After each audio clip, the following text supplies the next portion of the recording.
Hola, bienvenidos. El tema que nos tocó presentar para el video es metales industriales, cobre y aluminio. Mi equipo conforma de 4 personas: Mauricio, Ernesto, Jos y su servidora Karen. A continuación les hablaremos de los metales industriales como el cobre y el aluminio. El aluminio es el tercer elemento más abundante en la corteza terrestre. Es un metal blanquecino y plateado que resiste la corrosión. Es el segundo metal más maleable que existe. Algunas de sus propiedades químicas es que presenta niveles de fusión relativamente bajos. Pertenece al grupo de los metales y tiende a ser blando, ultrapuro, con fuerte inercia y extrema dureza.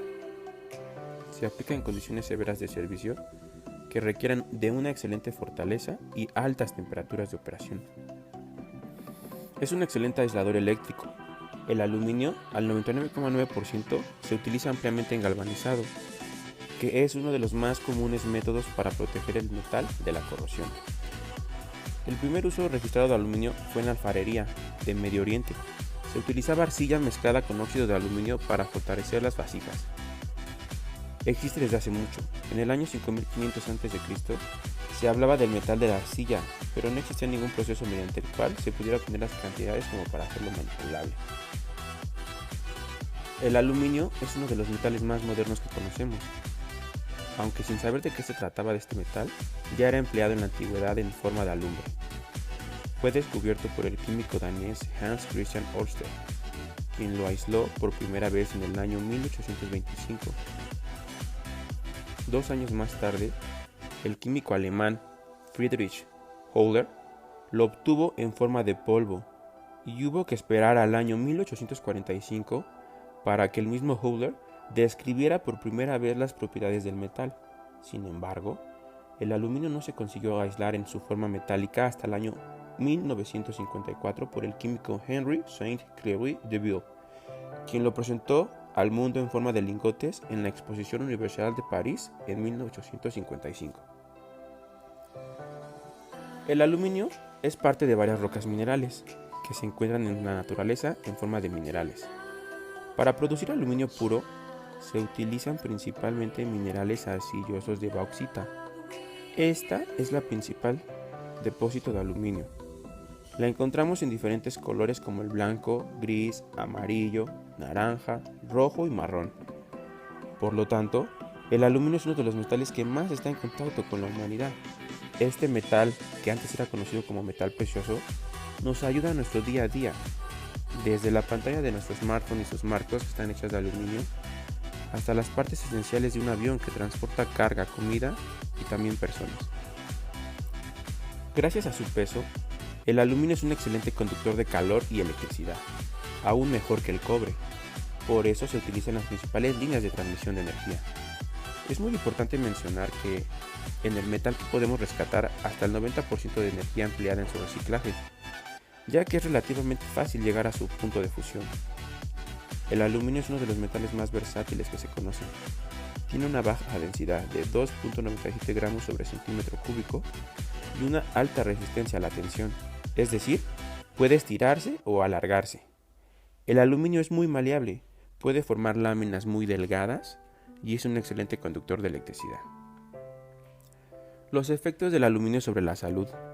El aluminio es uno de los metales más abundantes de la Tierra y uno de los más empleados en la actualidad en todo tipo de ámbitos. Se trata de un elemento muy estable, con poca incidencia negativa en la salud de las personas. Sin embargo, administrado en cantidades elevadas en la dieta, por la respiración o por contacto con la piel, el aluminio puede tener efectos perjudiciales en la salud. Entre los peligros asociados al aluminio se encuentran los daños en el sistema nervioso central, pérdida de memoria, demencia o temblores severos. La respiración prolongada de aire contaminado con polvo de aluminio también puede provocar la enfermedad conocida como aluminosis del pulmón, caracterizada por la dificultad para respirar del paciente. En niños, la concentración de altos niveles de aluminio en el cuerpo puede provocar daños cerebrales y en el desarrollo de los huesos. También ha sido observado que algunas personas que padecen algunas enfermedades renales acumulan una gran cantidad de aluminio en su cuerpo. Todo esto sin olvidar que la industria es la que nos lleva el aluminio a nuestros hogares, debido a que el aluminio es un metal muy utilizado. El cobre es un metal de transición de color rojizo y brillo metálico. Es el material más utilizado tanto para fabricar cables como otros componentes electrónicos, gracias a su alta conductividad eléctrica y a su maleabilidad. Es el tercer metal más consumido en el mundo después del hierro y del aluminio. Ahora bien, ¿de dónde se obtiene el cobre? De minas abiertas y procesos pirometalúrgicos. El cobre se obtiene de minas, donde se encuentran en muy baja concentración, entre 0.4 y 1% de cobre. La producción mundial es de 18.7 millones de toneladas por año de cobre fino. Los principales países productores son Chile, China, Perú, Estados Unidos y República Democrática del Congo. La extracción del cobre a partir de sus menas, que son generalmente sulfuros, es bastante complicada.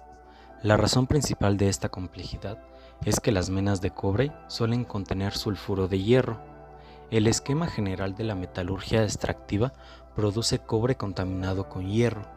Para algunos metales como el vanadio, cromo y manganeso, la contaminación con hierro no es problema, porque los metales se utilizan principalmente para obtener acero. Sin embargo, se valora el cobre por las propiedades del metal puro.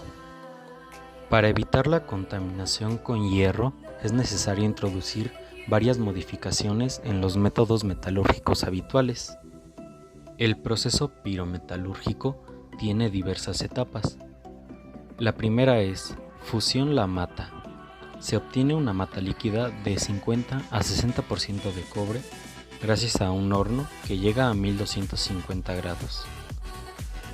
La siguiente es conversión de la mata. Se inyecta oxígeno a la mata líquida y se llega a temperaturas superiores a 1200 grados, obteniendo cobre blister. Por tercera etapa tenemos el refinado reductor. Se elimina el oxígeno del cobre blister por transferencia con gas propano, que se quema junto al oxígeno. De esta manera, el metal obtenido tiene una pureza del 99% de cobre.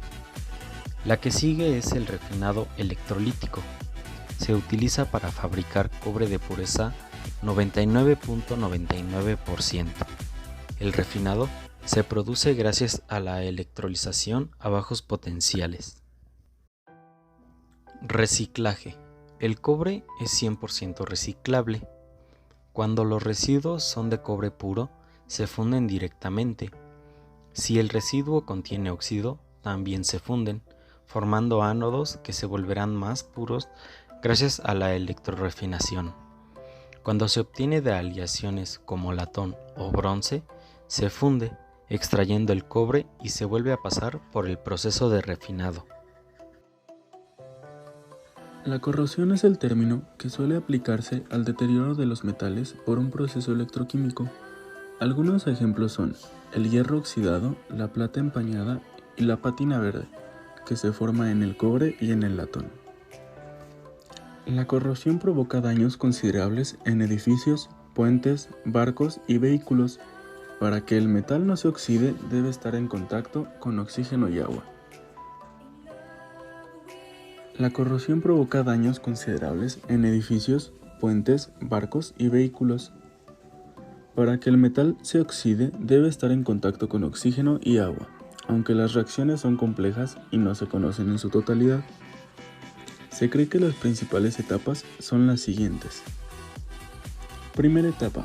Una parte de la superficie del metal funciona como ánodo, donde se lleva a cabo la oxidación. Segunda etapa. Los electrones donados por el hierro reducen el oxígeno atmosférico a agua en el cátodo, que a su vez es otra región de la misma superficie del metal. Y tercera etapa. La reacción redox global es óxido de hierro más dioxígeno más 4 moléculas de hidrógeno cargados positivamente, los cuales producen óxido de hierro cargado positivamente con 2 átomos más agua pesada. Observamos que esta reacción se lleva a cabo en medio ácido.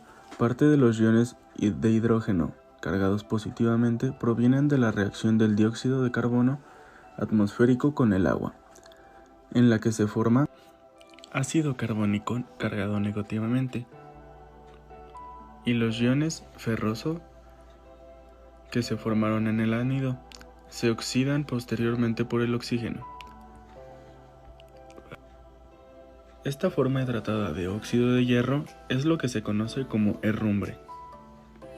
La corrosión metálica no se limita al hierro.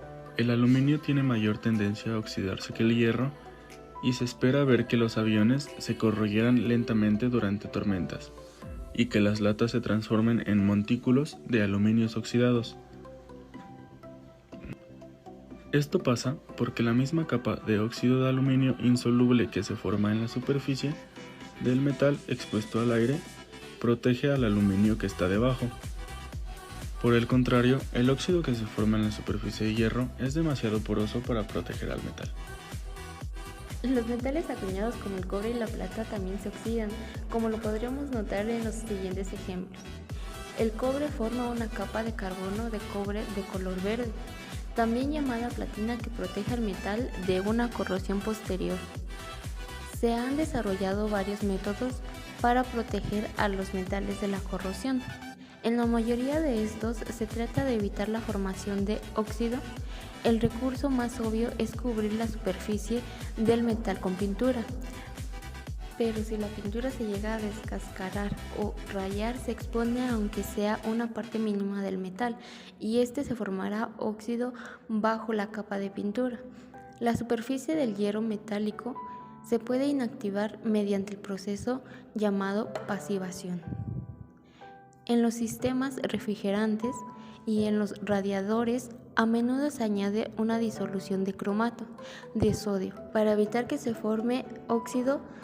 La tendencia del hierro a la oxidación disminuye en forma considerable al aliarse con otros metales, por ejemplo, en el acero inoxidable, que es una aleación de hierro y cromo. La capa de óxido de cromo que se forma protege al hierro de la corrosión. En el proceso de protección catódica, el metal que va a ser protegido de la corrosión se convierte en el cátodo de una celda electroquímica. Por ejemplo, la forma de proteger de la corrosión a un clavo es conectarlo a un trozo de zinc. Sin esta protección, el clavo se oxidaría rápidamente en el agua. Muchas gracias por su atención. Hasta luego.